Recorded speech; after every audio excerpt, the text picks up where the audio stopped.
Hello, Steeler Nation, and welcome to your Steeler Nation Vidcast, part of the Big Play Network, sponsored by Total Sports Enterprises, where they have just done it again. They've given away a signed Minkah Fitzpatrick jersey this week.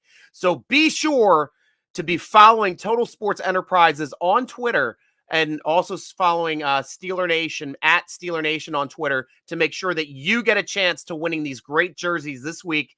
We got our lucky fan that won a signed Color Rush Minkah Fitzpatrick jersey.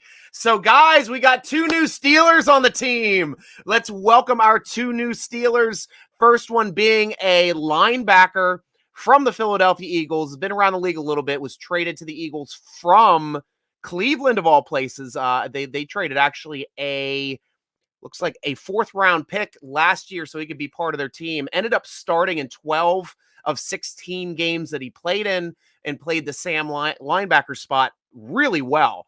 I think it probably translates to being an outside linebacker in our system. This may mean that Taco Charlton, unfortunately, may not get re-signed. So no more Taco Tuesdays here in Pittsburgh with Taco Charlton. But who knows? Crazier things can happen. We'll have to see with the draft. If we don't draft an outside linebacker, maybe we can find some room in our bellies for a nice taco.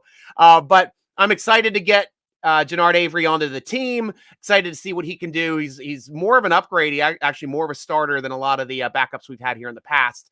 So interested to see how he can play not only as a rotational outside linebacker, but on special teams, which he played a lot of special teams in his entire career thus far. Second guy is the guy I'm most excited about, and that is Karl Joseph. That's a guy that we picked up last year during the season, poached him off of a practice squad. He ended up not signing on to a futures contract this year, which was like, I was just researching this yesterday. I'm like, Karl Joseph isn't, I was going to write an article. It was going to be like, is our starting strong safety already on the roster? And it was going to be about Karl Joseph. But I researched it yesterday and I saw not only was he not on his the roster, but he did not even sign a futures contract, which is normally what the Steelers offer those like Verge roster players that were practice squatters or got called up or played in a couple games during the year. They usually get signed a futures contract right at the end of the season. He did not. He was a free agent and just decided to sign today with the Pittsburgh Steelers. So I'm very happy to have Karl Joseph back because that in that game that he had a tackle for a loss. He had a pass defense in the one game that Terrell Edmunds did not play in. And I think that was due to COVID this year. But still, I like the makeup. He was making plays, at least hitting the receiver as the ball got there. At least making, though Terrell, he's a good tackler. He did up his tackles in the backfield this year. But in that one game, I saw more splash plays out of Karl Joseph than I expected to see out of, our boy Edmunds, who's a first-round draft pick. He's supposed to be a good player. The Steelers did not give him the 5th-year option, which is why he's a free agent now. And Steeler Nation, he's a 4-year starter in the NFL. Hasn't missed barely any games. He's very durable. Yet nobody is scrambling to sign him. Zero interest in the NFL. This is why I am a big proponent of not wanting Terrell Edmunds in my starting backfield. Because he's just a guy and the league knows it. It's why he doesn't have a contract in the rest of the league yet. It's also a reason, if you look around the league too, and this is a trend. This is something I've been following for years because I like the safety positions. I think they're a severely undervalued position. Like if Troy Polamalu was playing now, safeties would be paid bank. Absolute bank. That and Jeff Reed. Those guys were phenomenal, like once in decade safeties. Those guys were phenomenal athletes. But now nobody wants to pay safeties. So what do we see?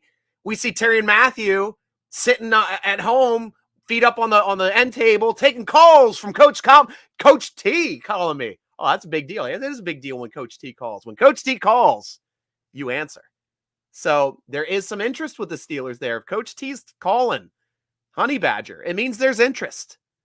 But the problem is Honey Badger's money, he probably wants up here. I know Spotrac has him at about estimated about $14 million a season. I thought that's what we're going to be paying Fitzgerald. About $16 million a season is probably what Fitzgerald's going to end up getting from us. We're going to sign him long-term this season. It's going to happen, Steeler Nation. It's going to happen in training camp. It will happen before the season starts, just like we did with TJ Watt in the previous year. He's going to be locked in, and he should be. He is a monster in the secondary. And if we compare another playmaker next to him, we are going to have a phenomenal secondary next season. I don't even care who the corners are next year. Because now it seems like the Steelers are like, it looks like the corner, like we brought in Levi Wallace. We brought back Witherspoon. We've got 2 edge guys now. Does that mean that we're going to move Sutton back into the slot? Maybe. Because he's phenomenal as a slot corner. He's a phenomenal slot corner. And he's a good outside corner. But I think possibly Levi Wallace and Witherspoon, WW on the edges, might be better than Sutton. And Sutton is definitely better in the slot. So that might be our best defense moving forward. Obviously, we get into more conservative zones with extra safeties. Sutton can go back to safety. We can bring in Norwood on passing plays. We can bring in Millette on running bases. So we've got options.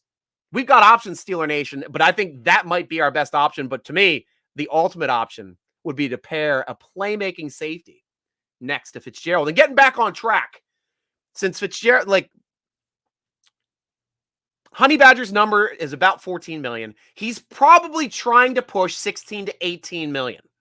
That's what he's sitting there waiting on. This has happened the last couple years where we're sitting there looking at strong safeties and they're still on the roster all through free agency, all through the draft, and then get picked up after the draft. Why? Because it's a devalued position in the NFL, just like fullback, just like tight end. Teams do not want to pay big money to tight ends, fullbacks, or safeties. They just don't. I don't know why. Like tight ends and safeties, like a good playmaking tight end, a good playmaking safety, I think are worth their salt. But the problem is it drives everybody's number up when you have like 1 or 2 in the league. And then you have a whole rest of guys that are expecting to make that number. Hey, I start 2. Hey, I made a Pro Bowl. I should get paid that. No. And that's what the league does. So Matthews is sitting there like, okay, well, I'll just sit here until you guys decide you want to pay me $16 million. Problem is, nobody's going to pay him $16 million. Nobody. We're going to get past the draft. He's not going to be signed. And then he's going to be like, okay, well, crap. I guess I got to play a 10 to 12 million this year. And that's what's going to happen because that happens every year with safeties. Safeties try to get that upper end money. They're trying to push their money up there with cornerbacks. They never get anywhere near it. They hold out for a long time. They get devalued and they end up having to play for peanuts on a smaller contract because they didn't get what they feel they are worth. And honestly, Tyrann Mathieu could make an argument for making around $16 million a year. He could. Really could. He's a playmaker. And I wanted to draft him back when he was in that draft. Steelers, he wasn't on their board for some reason because he went in the 3rd round and Steelers could have had him. Now, that was the Le'Veon Bell draft. I would have rather taken him in the 1st, other than I think we got Jarvis Jones in the 1st that year. I would have rather overdrafted Honey Badger in the 1st that year, and then had Bell and had 2 great playmakers in your first 2 picks, as opposed to Jarvis Jones, Jesus Jones, right here, right now for your 90s reference. Right here, right now, I'm a linebacker and I can make plays. I couldn't stand that guy. Oh man. Even when we draft, that's probably like the most like unhappy Steeler Nation was of any draft pick. It's like, and the Steelers draft Jarvis Jones, and everybody's like, nice pick, Kawa. Yeah. Well, let's see. Steeler Nation, guys, this is your vidcast. You guys know it. I'm going to you. Go into the comments. Go into the questions. It is all about you. So you let me know what you guys are thinking about. You let me know if I'm off my rocker about strong safeties or what you guys are thinking about free agency, how we're looking at it right now. But let's start getting to talk to it now, Steeler Nation, because as always, my favorite show of the week, the Vidcast, because I get to talk with you guys. Michael Scott Joyner, how you doing, my friend? What's up, Stryker? What is up, MSJ? Always great to hear from you, man. You are a staple on the show, as well as Emil Scales. Emil, good to hear from you, my friend. What's up, Steeler Nation? Michael Scott Joyner with the question, how surprised are you that we haven't picked up a wide receiver in free agency? That is an excellent point and something I definitely wanted to get at in this show. So fantastic job of bringing up my next point, MSJ. So we've got wide receiver. You know, obviously we only have 2 signed from the roster last year. We only have Deontay Johnson, who made the Pro Bowl, and the highly skilled young player in Chase Claypool. Though on the edges, that's why I do it like this, because we're missing a middle guy. We're missing our slot. We did bring in Gunner. Gunner could technically play slot, but I think he plays slot about as effectively as a Switzer.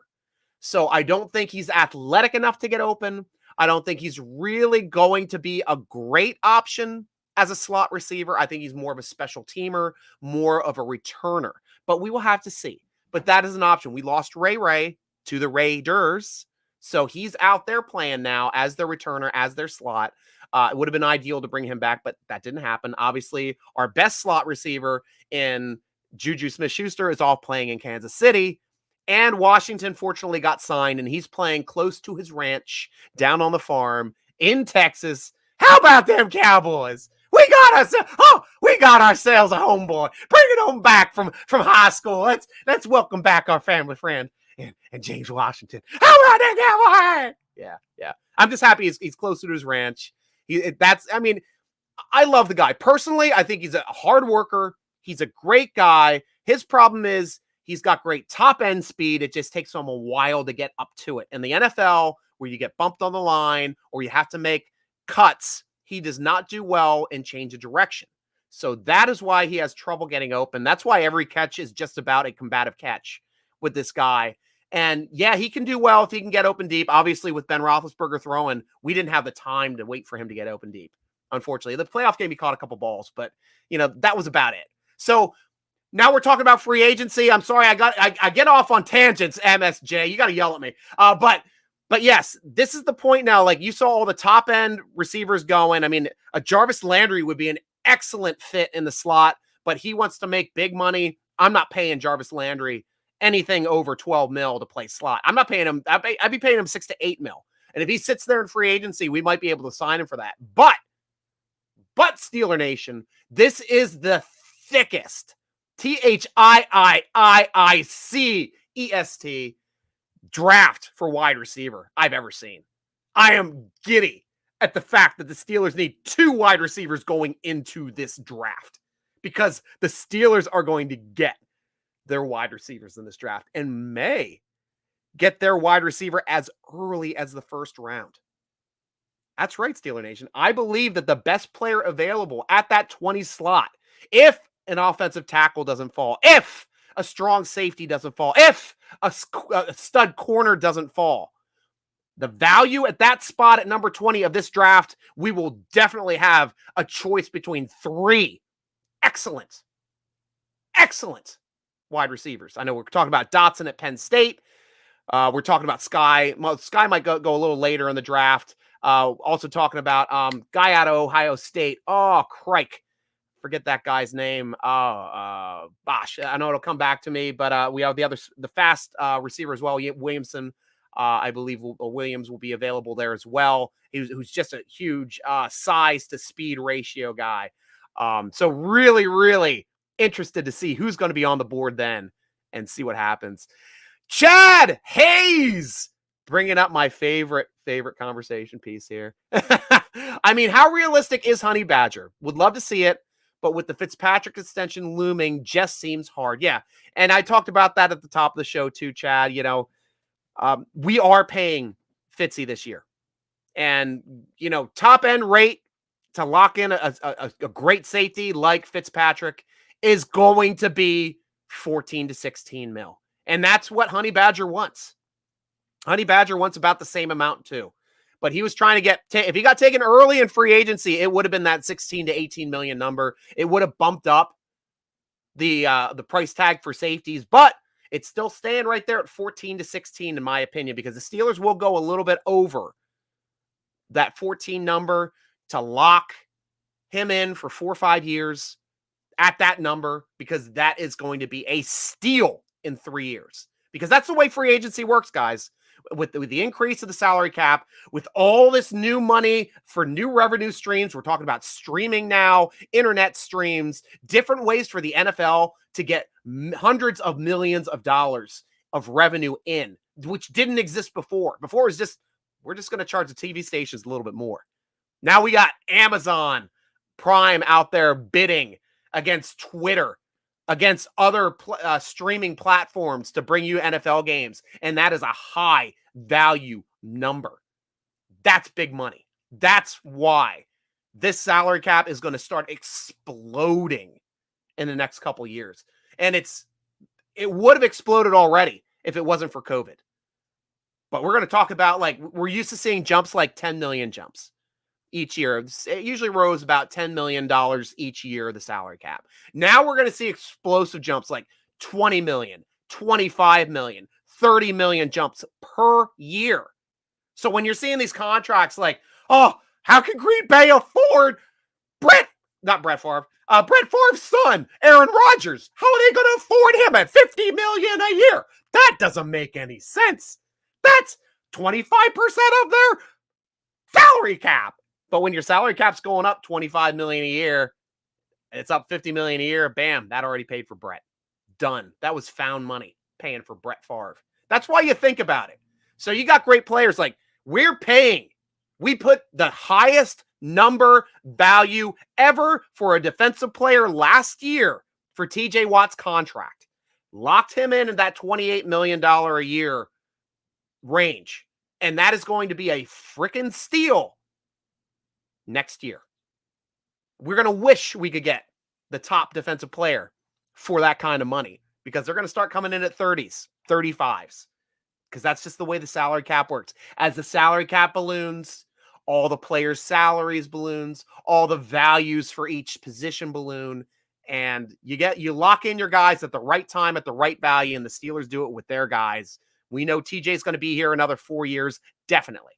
We're going to lock down Fitzpatrick for another 5 years. So that's going to be that window where they're going to be playing together for the next 4 seasons. Moneyball. Boom.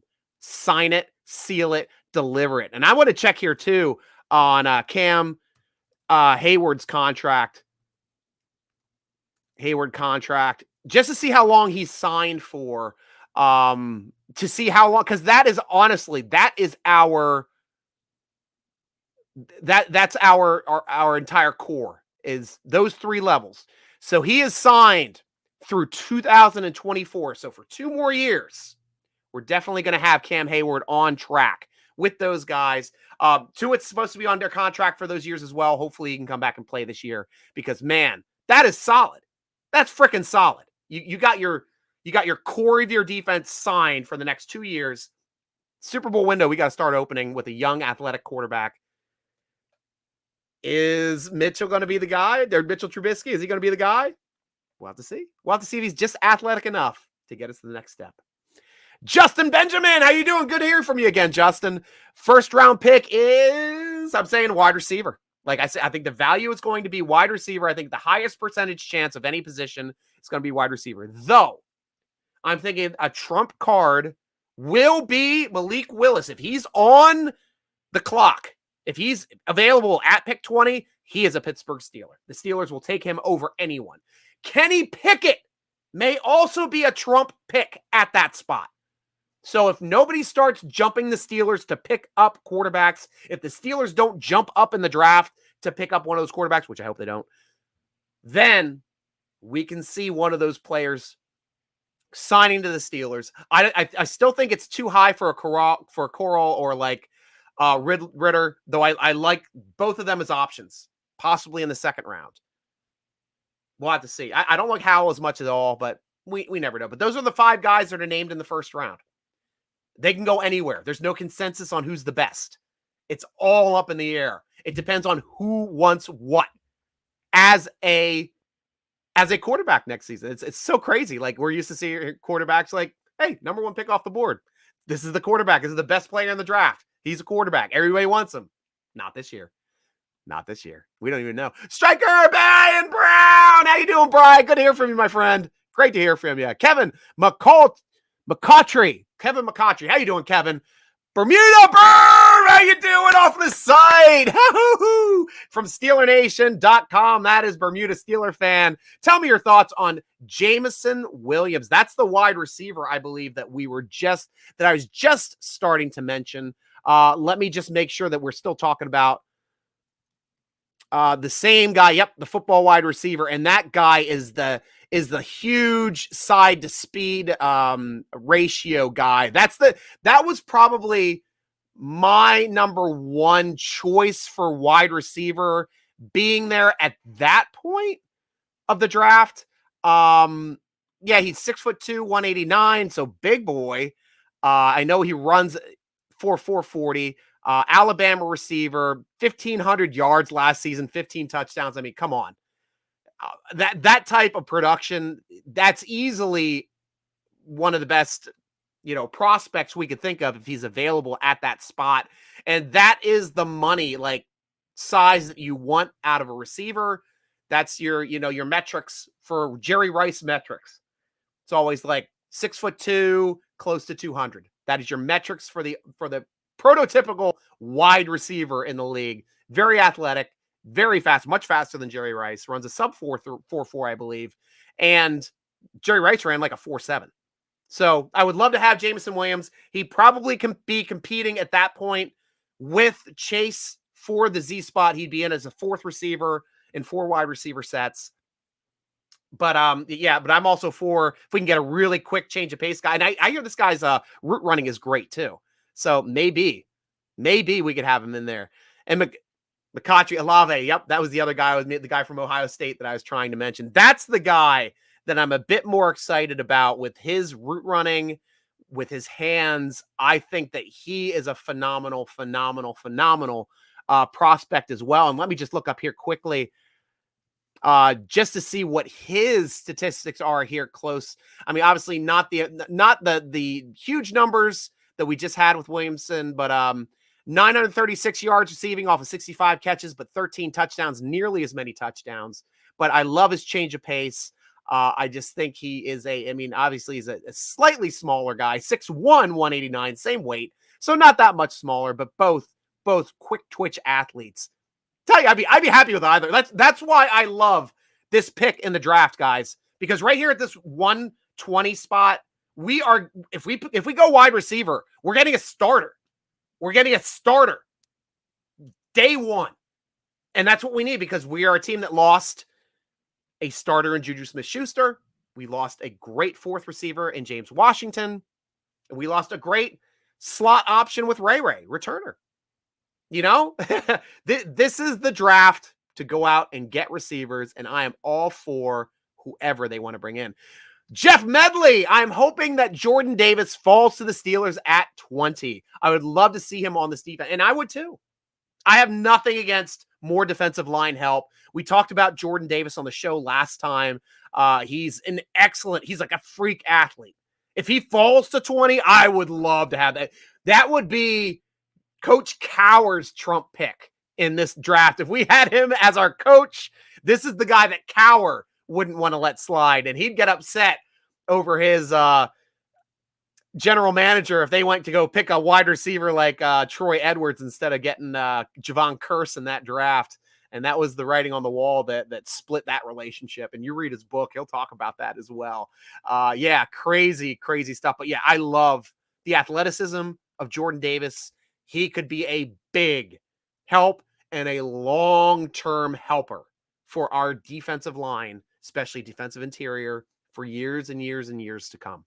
That would be a smart, solid pick, and one that I would be incredibly happy with. And that's why this draft is crazy. It's like, we don't know who we're getting in the first. I mean, we got people that we like. I like receivers. I like corners. I don't think, if we get a stud offensive tackle that drops, and that a stud tackle may drop if quarterbacks go high. If 3 quarterbacks go before we pick, somebody's going to fall. Somebody that is probably a projected top 10 pick on the Steelers draft board will be sitting there at 20, and they will sprint to the podium and get their guy, because that's the way the Steelers operate. That's the way the Steelers operate. Brian Brown. Maybe the Steelers will trade up with Detroit and then shock everybody by taking that safety from Notre Dame. That would be awesome. Honestly, that's ideal to me, Brian, because I'm all about filling positions of need with talented individuals, and he is a very, very talented, hard-hitting safety. A lot of Steeler Nation might be upset or thinking we might go quarterback if we move up in the draft. But if we move up in the draft, I think there's 2 positions that we might move up in the draft for that are not going to be quarterback. You hit the nail on the head right there, Brian Brown, with safety, with strong safety. Another position where I could see the Steelers move up in the draft for is if one of those stud cornerbacks drop. So 2 defensive positions I could see the Steelers possibly trading up for to get into a position to getting either a playmaking safety or a playmaking cornerback. And we saw it before. The Steelers moved up 10 picks before to go grab their guy, Troy Polamalu, because they love their playmaking safeties. And if they target this guy as being a playmaking safety, if Matthew Honey Badger doesn't sign with us, that is a definite possibility. I could see that happening. I love that. That's great take, Brian. Great take. John Charles Sanders, JCS. How you doing, John? Amen. Casey Hampton would finally be replaced. Yeah. I mean, thinking about it, we really haven't had that solid nose since Casey Hampton has left us. I mean, I mean, Kiesel was more of an edge. I mean, we had some great years with that guy we picked up in the 3rd round. Oh, gosh, why'd he slip my mind right now? Craig, who went to Philadelphia on the big contract. Not Javon Curse. Damn it. Jeez, you guys can help me. I know you'll pick it up. But loved that guy as well. And he was a great player in the middle. And fortunately, we got Tyson Alualu in free agency that year because we didn't see much of a drop-off. When Hargrave, that's it. Javon Hargrave. It was the other J. I'd say Javon Curse. Javon Hargrave. Got it. Yeah, Hargrave. I loved Gravedigger. Absolutely loved Gravedigger. Nobody was the space eater that Casey Hampton was, but Hargrave was an extremely athletic back who could get to the quarterback from the nose position like nobody that's ever played in Pittsburgh, including Hampton. But Hampton was just that guy you just couldn't run on. But truth, I would love to see that too. Jeff Medley. Yes, I think it would be fun to watch him on this team. I agree. It would be fun. Justin Benjamin. I agree. Quarterback in 2nd round if they go that route. Yeah, I'm fine with taking the quarterback in the 2nd round. Otherwise, 2nd round might come back down to offensive tackle, inside linebacker, cornerback's going to be good value there. Safety may be good value. It could be just about anybody. So that's great. That is great. Tim Y, Striker, Hart Primus. Nice. How are you getting the Primus reference here? I know I love my Primus. Oh, Timmy, I know you. Yes. Yeah, Primus is my band of choice. If I'm going heavy metal bass, hard bass, it's always Les Claypool and his twangy voice and his leg kicking in the air. That's my guy. Always, Timmy. Miles Pressgraves. I'll say Pressgraves. You can correct me if I'm wrong. Miles, great to have you on the show, sir. It's the first time I've read your name. Chances we see Connor Hayward getting drafted to Pitt. There is a chance. Why? Because Cameron Hayward will not stop talking about his brother. Tomlin's even mentioned it, giggling in a press conference and Cameron Hayward's finally interested in the draft now that he has his brother to talk about, essentially. So yap in his ear. And I think that's probably the only way that the Steelers could ever get rid of TJ Watt's brother at fullback is if they drafted Cam Hayward's brother at fullback. That's the only way. Otherwise, it's not happening. And this is the last year of the contract, too, for DJ Watt over there at fullback and special teams. So we'll have to see if that becomes a little bit more. And hopefully, for gosh sakes, use the frickin' fullback, Matt Canada. My gosh, man. Use the frickin' fullback. Jeez. Billy Johnson. Honestly, there's a projected third receiver, Khalil Shakir, underrated wide receiver from Boise State that I'd love to see if available. Yeah, I mean, I haven't really gotten in depth yet. I was a wide receiver growing up. I had excellent coaches coming through that taught me how, proper hand placement, proper way to high point, turn to the football and catch it. And these metrics, I can see what translates to usually being a successful wide receiver in the NFL. I'll start breaking down players like that. And if you guys want to give me names like this, I'll start looking into them so we can start talking about them. But yeah, that's great. Yes, it was Hargrave. I'm surprised I got it back. Thank you guys, Steeler Nation. I appreciate you always having my back. But yeah, fortunately, I was able to hit the top of my head and come back to it. Brian Brown. I have high hopes for the Steelers defense. If they stay healthy, they could be elite. 100% with you, Brian, especially if we get Tuitt back. Like, Tuitt is a game changer. Absolute game changer when he's healthy. We forget how good he is because he's rarely in there for a full year. But he is phenomenal. Phenomenal when he's on the field. I mean, pair that with if Hayward has another season close to what he had last year, and, Tuitt is productive on his side of the field, this defense shuts down the run completely, especially getting Alu back. I mean, and we signed Adams as well. So I think that was right. Let me see here on the board. Yep, Montravius Adams got re-signed for that big boy position, which we poached him off of a practice squad last year, and he played pretty well when he got into the games as well. We thrust him into the starting position pretty quickly. So yeah, I'm all for it. All for it. Yeah, that's it, Timmy. That's it. Fullbacks. Everybody loves their fullbacks. Come on. Except for frickin' Bruce Arians is the one that ruined fullbacks for us. We haven't utilized a fullback correctly since Bruce Arians was our offense coordinator. Trade Deontay Johnson for more picks. Thoughts? Never.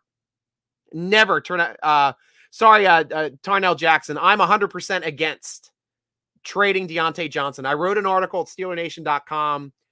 You can search it for Deontay Johnson or just click on my name and to see where my articles lie over there. But out of all of our X receivers that we've ever had, our greatest X receivers in Pittsburgh Steeler history, I will start naming them: Antonio Brown, Santonio Holmes, Hines Ward, Yancey Thigpen, Dante Stallworth, the freaking 70s guy. Those were all of our X receivers. Those were our possession guys. All of those guys, every single one of those receivers, didn't start putting up good numbers until their fourth season. Didn't start getting Pro Bowl recognition until their fourth season. Deontay Johnson has gotten Pro Bowl recognition as a receiver in his third season. He's a year ahead of everybody else. He's already got the top PFF metric of being the highest separation out of his first break of any wide receiver in the NFL. That is the best wide receiver and the most open wide receiver off of his first break. Also, when I noted when he was drafted, he was the best wide receiver I have ever seen on film for breaking press coverage at the line of scrimmage. He is unblockable in press man coverage. You cannot slow him down in press man coverage. He'll spin off of you. He'll stutter step off you, make you look foolish. Got a great swim move. He's got 3 or 4 different moves. He can just beat you with a straight move. Just do a quick hit up and boom. The other, you don't even know where he is. The guy is just incredible. Incredible about making defensive backs look foolish at the line of scrimmage trying to defend him. And I'm all over keeping Deontay Johnson and watching him progress. Because to me, this is a player you build an offense around. He's got elite numbers. His floor is already way higher than Antonio Brown's was. He's already showing he's starting to make some athletic plays. Yeah, he's got some dropsies, but I think that's all mental. And now, fourth year, it's time to shine. And I honestly think the Steelers are going to give him a new contract before the season starts this year. So watch that as well too, Tarnell. We'll see who's right on that one. But yeah, I personally would not look to moving, in my opinion, the best wide receiver on our roster when we've already just lost 3.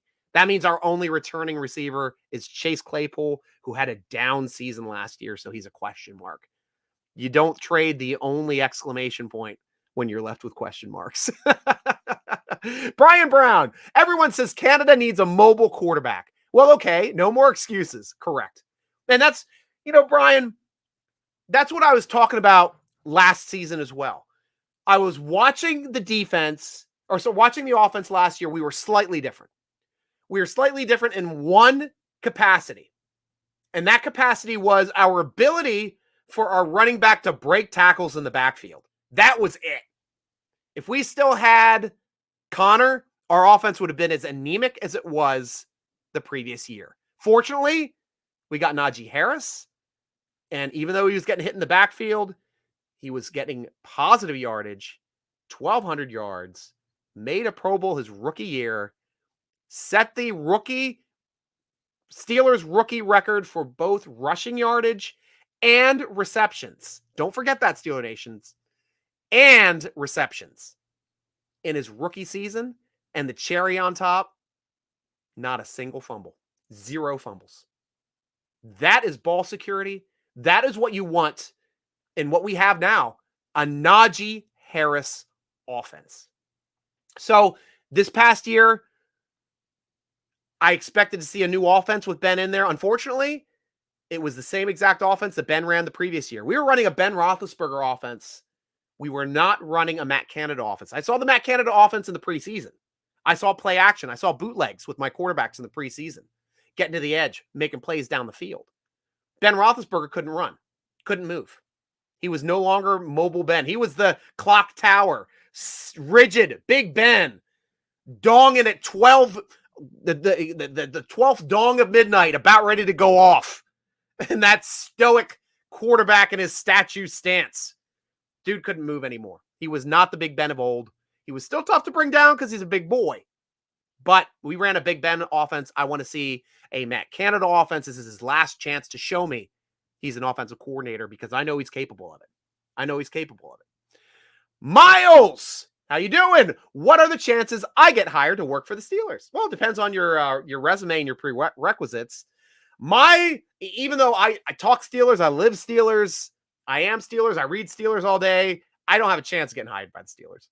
I don't know, maybe the marketing department might take me, but that's about it. Unless they need somebody to yap about the Steelers all the time. I'm your guy, Pittsburgh. Hire me. I will talk Steelers all freaking day. Brian Brown correcting me. John Stallworth. Did they say Dante Stallworth? Man, I'm an idiot sometimes. Like sometimes I just get to these locks in my head. I've got word association lock that I get into. I'm a complete amalgam of word associations. That's how my brain works. It's like the Spider-Verse in here. So when it gets stuck and I got a bug in the way of getting to the right name, thank you, Brian Brown, for helping me out with John Stallworth. I appreciate it. Michael Hall, sorry, I'm 40 minutes late to class, Professor. What is the topic of discussion? It's always your topic, Michael Hall. Good to see you again, my friend. We've already been talking about strong safeties. We talked a little bit about wide receivers, picking them up in the draft, seeing value there. And joining the 2 new Steelers that joined the team. We had Avery, the linebacker from Philadelphia, and re-signing Carl Joseph. So you're pretty much caught up. A lot of bad jokes. Me forgetting and misremembering things and saying things incorrectly, which I always get corrected by the great Steeler Nation. Thank you, guys. I always love not only your great questions and comments, but your support and your ability to correct this addled brain of mine. Miles again. Najee is a future Hall of Famer. I'm calling it. I would love to see that. I would love to see it. Miles, here's another thing I was thinking about too. I honestly wish that Najee took number 32. I would have loved to still warn and all the old heads get to break out the block letter 32 jerseys with Harris on the back and cheer in that same position with a great athletic, diverse running back out there making plays. He continues like this another 9 seasons, Hall of Fame, mark it. I'd agree with you, especially if he's not fumbling footballs and we get better and better offensive lines every year. Look out. Look out. And that's the thing about our division too. Like, you're going to see the swing in our division. Ravens and Cleveland are going to go out in this draft, and you watch. They're going to draft secondary like a mother. They're going to draft secondary corners, safeties. They're going to draft a ton of them. Why? Because we got Cincinnati and their 8 rostered wide receivers in our division. So what are the Steelers going to do? March out that punch you in the face offense. Bring out our, now I got to mark that down. Bring out our great rushing attack, our bigger bodies on the inside that we just picked up in free agency. Fortunately, when we get guys like James Daniels, Mason Cole out there, people movers, Green and Dotson helping out on the interior as well. Look out, guys. This is going to be a fun offense, guys.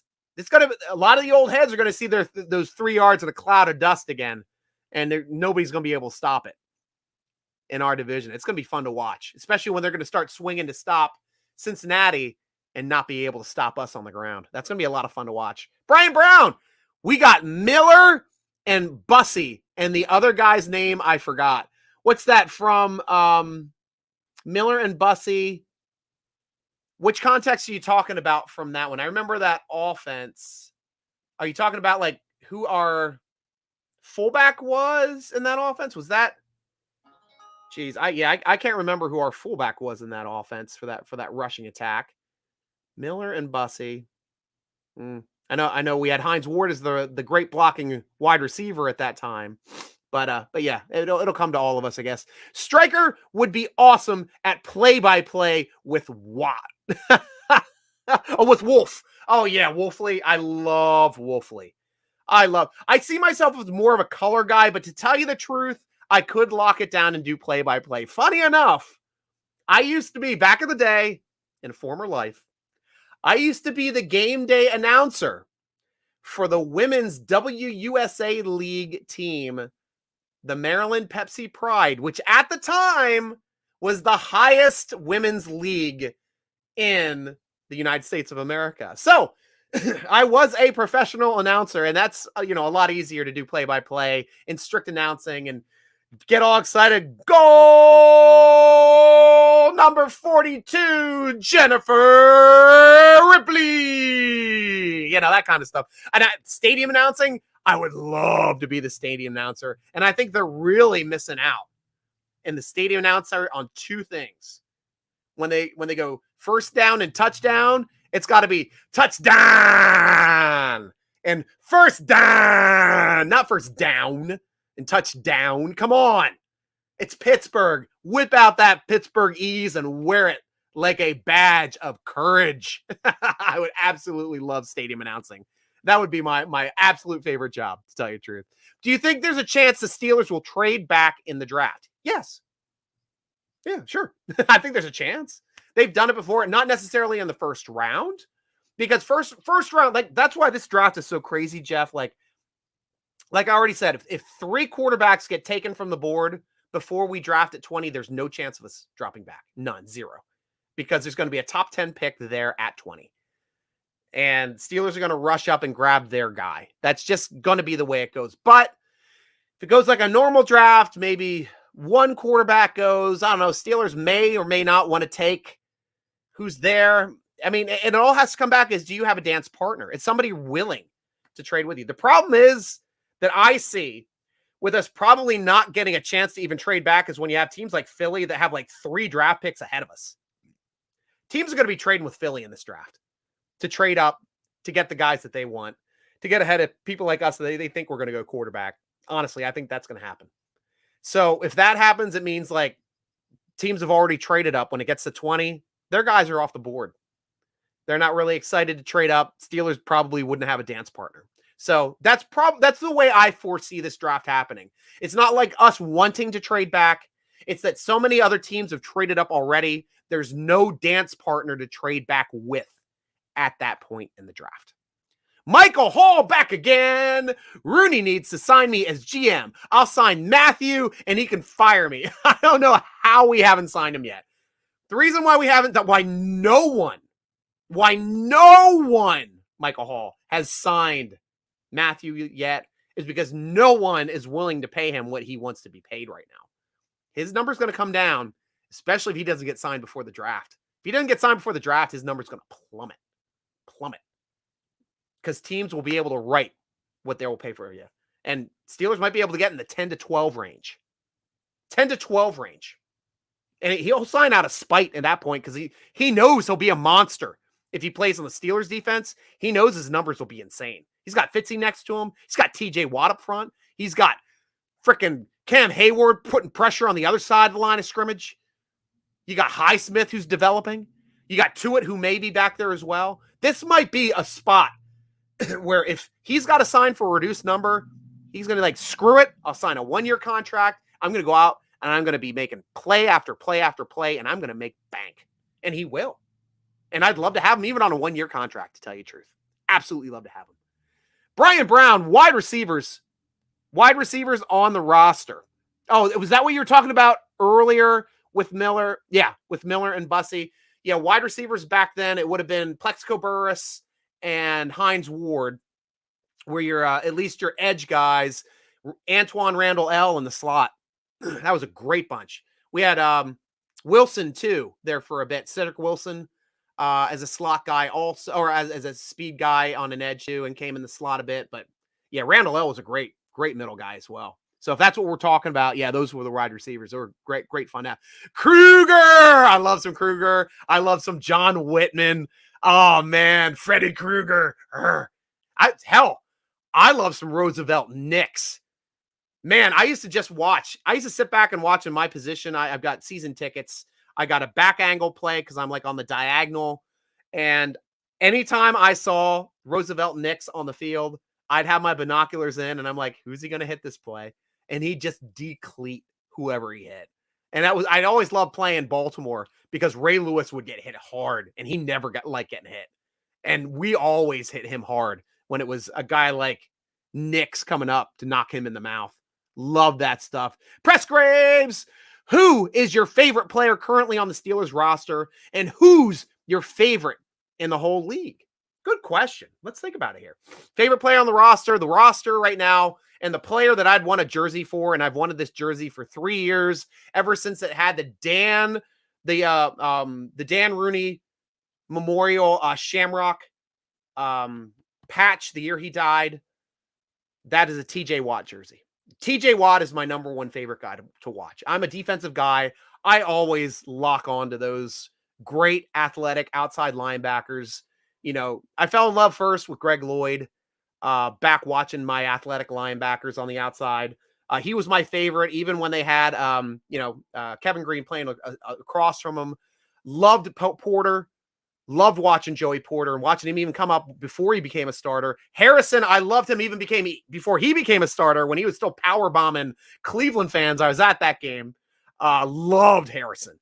Harrison might be some of the most enjoyment I've ever gotten out of watching an outside linebacker. And that game that he had against the Baltimore Ravens in prime time in the Color Rush jerseys, or it was either Bumblebees or Color Rush on that primetime game where he had like the game forever. He had like 3 forced fumbles. He had like an interception. One of the forced fumbles was on a kick return because he wouldn't come off the field in special teams. And he forced a fumble on a kick return. And sack after sack. The guy was just insane that game. In the Super Bowl, the play that he made in the Super Bowl, man, that's one that I'll always remember too. But like TJ Watt, he might end up being better than Harrison, man. And he's currently my favorite player on the team. My favorite guy on offense is probably going to be Najee, but I do love me some Pat Freiermuth. And I would love to wear a number 69 jersey and get myself a Dotson jersey because the number 69 is just freaking hilarious. And I do have a 69 jersey from one of my teams when I used to play in hockey because The 69 guy is always the joker on the team. You always have a good time hanging out with them. Dan Kreider, I believe, was our fullback. Yes, Kreider. Yeah, that was another excellent fullback that we had back then. And he was another decleater. Yeah, he was right after Williams or John Williams, John Williams. Man, now I've missed my spider link. We'll get that later. Timmy!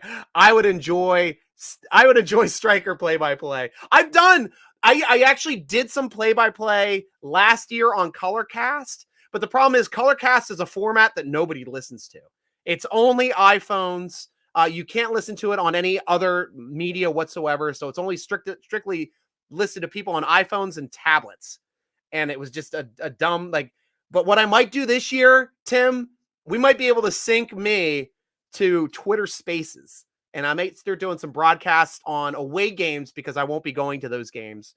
And I'll try to do some play-by-play because I did enjoy doing some play-by-play on that. Plus, we'd be able to talk, get different people on, have some fun, and our Twitter Spaces blow up when we jump on those. I know a couple of you guys have been on there before. They work out really well for us. Nick Warren, 6'11 Steelers will officially realize what life is like without Ben. But just so you know, Steelers have a winning record, not having Ben in the roster already, with Ben being our starting quarterback during that time. So, something to look for, but you be making money if you're right and you bet the under, because the odds just came out with Vegas, and the Steelers over-under for wins this season is 7.5. The Mendoza line is 8.5. So Vegas is calling for our first losing season ever. So is Nick Warren. Nick, bet that under, and you're making money if you're saying the way it's going to be, because Vegas has it at a game above what you're saying. Game and a half above what you're saying. So you're printing money. I personally wouldn't take that bet. Brian Brown, Stryker. I'm talking about guys that are currently on the roster. Rico Bussey, Anthony. Sorry, I was going old school. I thought you were talking about Jerome Buss. Go old Buss. You're talking about the wide receivers on the roster. Yes. And one other guy that were on the practice squad last year that are still on the roster. Yeah, let me look up the Steelers roster here quickly. Anthony Miller, I got to interview on one of the podcasts. He's the guy out of Buffalo. Great guy, great speed guy. Also able to extend the field from the slot. I can't. Roster. Okay, here we go. So, it was one of those things where I love his ability to be able to stretch the defense. I liked him better, honestly, than Washington last year. But Washington was still on the team. Washington still got the numbers. So, yeah, Rico Bussey's still on the team.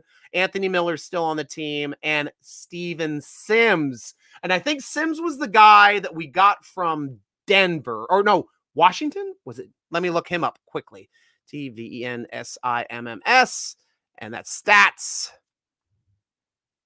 And I know I've looked him up before on Pro Football Reference. Where was he? Yep, he was in Washington. And he put up he got some decent play in Washington as a rookie in 2019, 34 receptions, 310 yards. 2020, 37 targets, 27 receptions, 265 yards, had 4 touchdowns his first year, 1 touchdown his second year. Didn't get in at all this year, but was in for 1 game. Looks like he did not get any targets. I don't know if he got any snaps in that game. Also, he might have been inactive. But yeah, these are possibly athletic guys. This is a slot option as well, because I did see him in Washington. I live in the Washington area. He can be utilized in the slot because he's more of he can also stretch the field too, because you look at his yards per catch, right? Oh no, that's yards per game. That's yards per target. Where's yards per catch? Nope. Yeah, he was more yards per reception, 9. He's right around 9. So yeah, he's more of an interior guy, more of a guy that can get you the short area stuff, move the sticks, possession receiver. I'm down with Sims. I like Sims, and I did remember him in preseason last year as well when we picked him up. So yeah. Now where's my StreamYard? There it is. Dude, Harrison's 100-yard return was absolutely nuts. It was so crazy. I got it right up here over my shoulder. Right there. That's Harrison. That's the longest play in Super Bowl history. Right here over this shoulder. And the longest run in Super Bowl history. Good old fast Willie Parker. Right there, baby.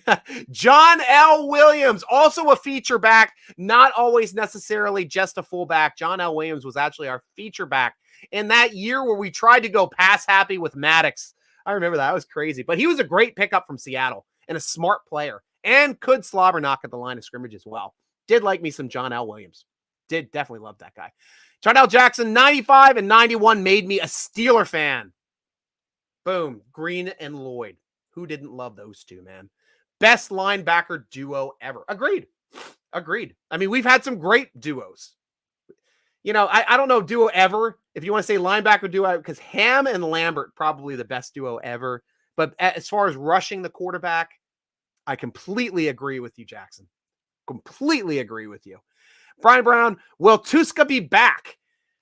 I think so. I think he's technically a free agent. Let me look here on my... Nope, he's not a free agent. He's rostered. And I have the roster up here too. Let me just make sure that he is still on the roster at linebacker. And do we have him listed as an outside linebacker or strictly as... The only person we have listed as an outside linebacker is TJ Watt. That's hilarious to me. But Tuska, are you on here? Yep. Tuska's still on the roster. He is active. He is signed. So we have him this season. Guys, last chance to get questions in. I'm going to start reading the tick down. It's been an hour. So awesome time. And I'll get to your final takes. So you guys always get last word. Obviously, guys, come on over to Steeler Nation. We've had some great board members here. Timmy, we got Berm, we got everybody joining in from SteelerNation.com football forum. Come on over and join him. I post as Stryker, so I'm easy to find if you want to bust my balls. So come on to SteelerNation.com, read our great articles. We are blowing up, guys. We were just told we had like over just nearly 200,000 views today. We are getting 1.5 million views a month. We are blowing up, especially even on Twitter. And this is just our page views, guys. We are blowing up, and it's all because of you, Steeler Nation. I thank and love all of you, each and every one of you. Thank you for being part of it. Make sure you come on over and check out our great articles, too. I'm going to have one drop in here in moments about Mike Tomlin and how he is a competitive advantage. He has a competitive advantage over every single coach in the NFL. You have to come over to read the article to find out why. Awesome. So check out SteelerNation.com. Check out our sponsor, Total Sports Enterprises. You can go to their website at tseshop.com. Follow them on Twitter, Total Sports Enterprises, to make sure you can get in on these great jersey giveaways. We're always giving away, it seems like, one a week. And they're always great players. Just gave away Minka Fitzpatrick signed Color Rush jersey this week. So this is your chance. And this isn't fake. I get to meet winners. I get to talk to winners and give it away that way too. So it's always, always, always a lot of fun. And you can win a jersey easily just by following Steeler Nation at Steeler Nation on Twitter, at SteelerNation.com on Instagram and Facebook, or the podcast as well at _SN Podcast on Twitter, Steeler Nation Podcast on Instagram, or your host, me, Steeler Nation Stryker at SN Stryker, Twitter, Instagram, when I decide to post. I always post in weird times. I'm an old man. I got to figure out this tickety talk thing. What's tickety talk? Oh, hey, everybody on that tickety talk. Yeah, I'm an old guy. I know what Facebook is. That's what everybody's on. Everybody's doing Facebook. So going back to you guys, since you always get last say. Miles, I've never been to Pittsburgh, sadly. Is it a nice place to visit? I want to go. My first Steelers game this year. Highly recommend it, Miles. Obviously, too, try to go earlier in the season if it's going to be your first time out. September, October games, you're going to have better weather. The August games, you don't want to come out for a preseason game. The tickets cost nothing. It's a lot cheaper to get to the city. The food is awesome there. The beer scene is incredible there if you like beer. We got great breweries out there. The Permane sandwich is a staple of the town. Get yourself a Roethlisberger, Pittsburgh's original, the mixture of hamburger meat and sausage meat with ton of cheese on that, peppers, onions. Over there at Pepe's. Pepe's sells the Roethlisbergers. It's just a great place to hang out. It's gorgeous. It's picturesque, right up on one of the inclines. walk around the waterfront. It's a very accessible city, and it's almost like a commuter city. It's like you get the whole place to yourself on the weekends. When there's no games going on, it's a quiet place. It's a nice place to check out the parks. The Point State Park right there at the confluence of the three rivers. Go on up to Mount Washington, take a picture at the top of the incline looking down over the stadium. Gorgeous, gorgeous place, and you will not forget it at all. And it's like a tech town now too. It's like a place to go for great food. It used to be like this iron steel place, just industry. Now it's like a tech hub and a medical hub with UPMC and all the great stuff that they're doing. So it's really an up and coming city, and it's recovered from being a steel town. So great place to go. Highly recommend it. Michael Scott Joyner just came down to the wire that Steelers just traded TJ Watt to Cleveland for Baker. Yeah, right. April Fools. You never get me on that. You would never get me on that. Brian Brown, everyone else is talking trade Mason. Can the Steelers get better value for Haskins? And here's what I think is going to happen, Brian. I think I touched on this last week. I think Mason Rudolph is now our Baker Mayfield. We said you were going to be the starter. We pick up Mitch Trubisky. I think he's a little upset about that. We said he's going to be a starter. We are restricted free agent Haskins and say Haskins is an open competition. I don't know if I'm as happy to hear about that. Now, if we draft a quarterback, somebody's got to leave. It's not going to be Trubisky because Trubisky's going to run the show next year. No matter who we draft is going to hang the clipboard. So who's our backup going to be? Is Mason going to be able to compete, or is he going to become upset? If he starts, because I hear he's got a bad attitude in Pittsburgh. If he becomes upset, they'll ship him off. They'll be happy to have Haskins in there as the backup, who is also another quarterback who is mobile that can run that offense. So that may happen next year. But in that circumstance, the Steelers will definitely look to try to move either Haskins or Rudolph before outright cutting them. We did it the 1 year with Dobbs. We got a free draft pick from Jacksonville. They cut him. We sign him back for nothing. Ha, ha, ha. He hangs on to our clipboard for another 2 years. That was one of the best trades ever. Absolutely, absolutely love that trade. So hopefully we can do that again moving forward. We tried to do it with Landry Jones that 1 year too, but nobody wanted Landry Jones. Nobody wanted Landry Jones. Brian Brown, good show. Go Steelers. Thank you, sir. Always appreciate your input and your great questions and comments, Brian. Awesome, awesome. Peace, Striker. Great show. Peace to you too, Guru. Oh, you got here right here at the end. Another great Steeler poster over here at SteelerNation.com in the football forum, guys. We'll see you there. And guys, thank you for joining me on your Steeler Nation vidcast, sponsored by Total Sports Enterprises, part of the Big Play Podcast Network, Vidcast Network. I'm your host, G.Stryker, rooting along with you, Brian Brown, and Michael Scott Joyner, and Mighty Guru. As always, go Steelers!